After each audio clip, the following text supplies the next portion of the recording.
Sir, આજે press કોન્ફરન્સનું આયોજન કર્યું છે, ખાસ ગુનેગારો ઝડપાયા. શું માનનીય સીપી સર બ્રજેશ કુમાર દાસર અને એડિશનલ સીપી સર ચૈતન્ય મંડલિક સરની સૂચના અને માર્ગદર્શન હેઠળ રાજકોટ શહેરમાં વારંવાર ગુના આચરનાર અને ભયનો માહોલ ઉભા કરનાર ગુનેગારોને દરેક રીતે તોડી પાડવા માટે રાજકોટ શહેર ક્રાઇમ બ્રાન્ચ દ્વારા ઝુંબેશ હાથ ધરવામાં આવેલ છે.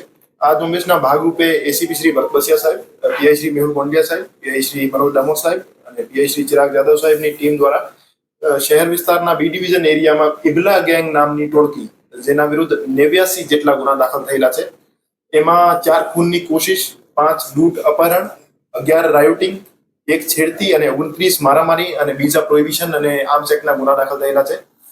આ આરોપીઓ પૈકી ગેંગ લીડર ઇબ્રાહિમ ઉર્ફે ઇબલો જે છે અને એક જાવેદ ઉર્ફે જવલો, એ બંને આરોપી જેલમાં છે હાલમાં. અને આ સિવાયના 4 આરોપીઓ સલીમ ઉર્ફે સલિયો, મહેબૂબ ઉર્ફે મેબલો, અશરફ અને લખન હાલ ક્રાઇમ બ્રાન્ચના શકંજામાં છે. આ ગુનેગારો નિર્દોષ જનતા સાથે જે રીતનું વર્તન કરતા હોય છે, આવો જ કડક વર્તન અમે આ ગુનેગારો સાથે કરવા માટે પ્રતિબદ્ધ છીએ.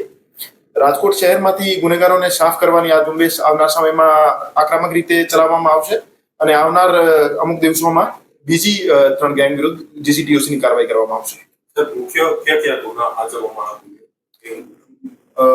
એ જે ગેંગ છે એના વિરુદ્ધ કુલ મેં જે રીતે જણાવ્યું 89 ગુના દાખલ થયેલા છે અને જીસીટીઓસી ના કામે અમે 27 ગંભીર ગુના ધ્યાને લીધેલા છે. ગુનાઓની વાત કરીએ તો એમાં 4 અટેમ્પ્ટ ટુ મર્ડર છે, લૂંટ અને અપહરણના 5 ગુના છે અને 11 રાયોટિંગના છે, 1 છેડતીનો અને 29 મારામારીના ગુના છે.